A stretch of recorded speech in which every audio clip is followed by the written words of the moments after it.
Você já parou para pensar que Paulo escrevendo há quase 2000 anos atrás, ele parece que estava descrevendo exatamente o que a gente está vendo hoje na nossa sociedade?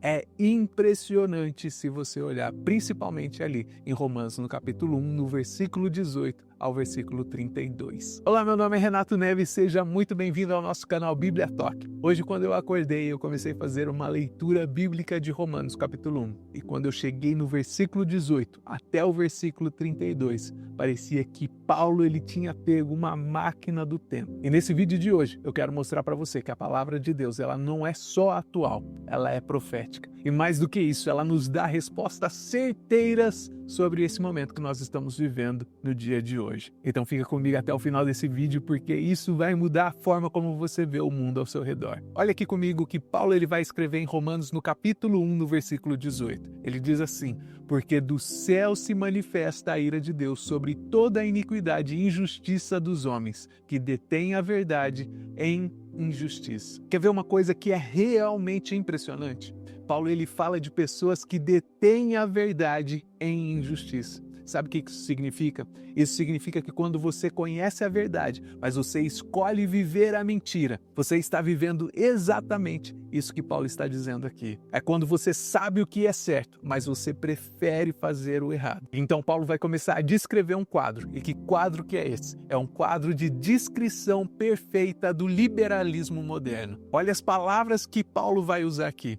Ele vai dizer que eles mudaram a verdade de Deus em mentira. O que é isso? Isso é o relativismo moral. Paulo ele vai dizer que eles abandonaram o uso natural do seu corpo. E o que isso representa? Representa a ideologia de gênero. Paulo ele vai dizer que eles transformaram-se em nécios. E o que isso significa? Significa que eles negaram a ciência básica da biologia. E Paulo vai dizer que eles não aprovaram ter o conhecimento de Deus, o que é uma completa secularização. Então Paulo está aqui no capítulo 1 de Romanos, dizendo que existe uma sociedade que conscientemente rejeita a Deus.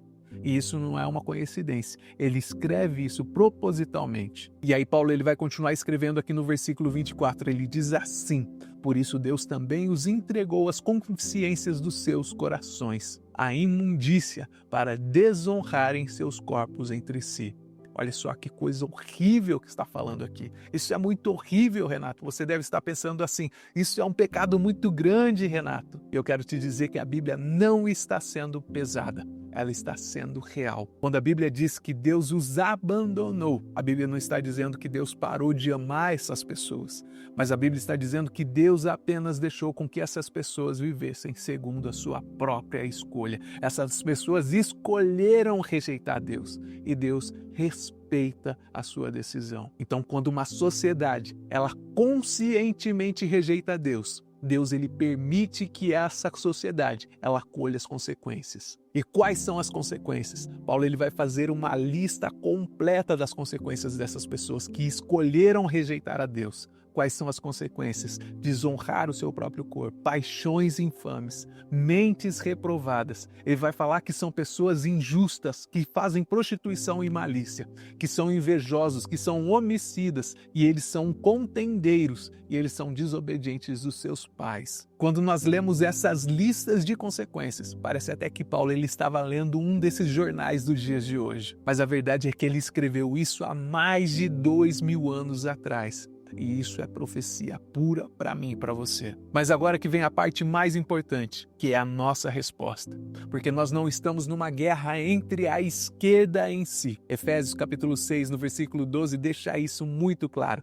A nossa luta ela não é contra a carne nem contra o sangue, mas é contra as hostes espirituais da maldade. Então nós estamos vivendo numa guerra espiritual.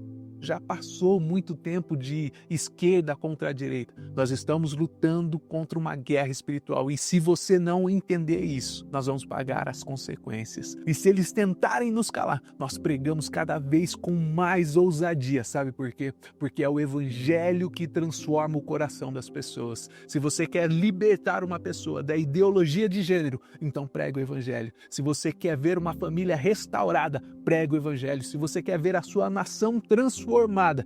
Então pregue o evangelho para uma pessoa de cada vez, porque o evangelho de Cristo é poder para a salvação, e Paulo sabia disso. E é exatamente por isso que no capítulo seguinte, no capítulo 2 de Romanos, Paulo ele vai falar sobre a justiça que vem de Deus, porque onde existe as trevas, a luz de Cristo, ela brilha cada vez mais forte. Então, meu irmão e minha irmã, se essa palavra de hoje falou no seu coração, gostaria de pedir para que você compartilhasse ela com alguém que precisa ouvir isso também, para alguém que precisa ser despertado para essa realidade espiritual que nós estamos vivendo. Se inscreva no nosso canal para que você não perca nenhum dos nossos vídeos, já ativa aí o sininho das notificações e que Deus possa encontrar em nós uma igreja corajosa, uma igreja desperta e cheia do Espírito Santo para enfrentar os desafios do nosso tempo, com a verdade do Evangelho.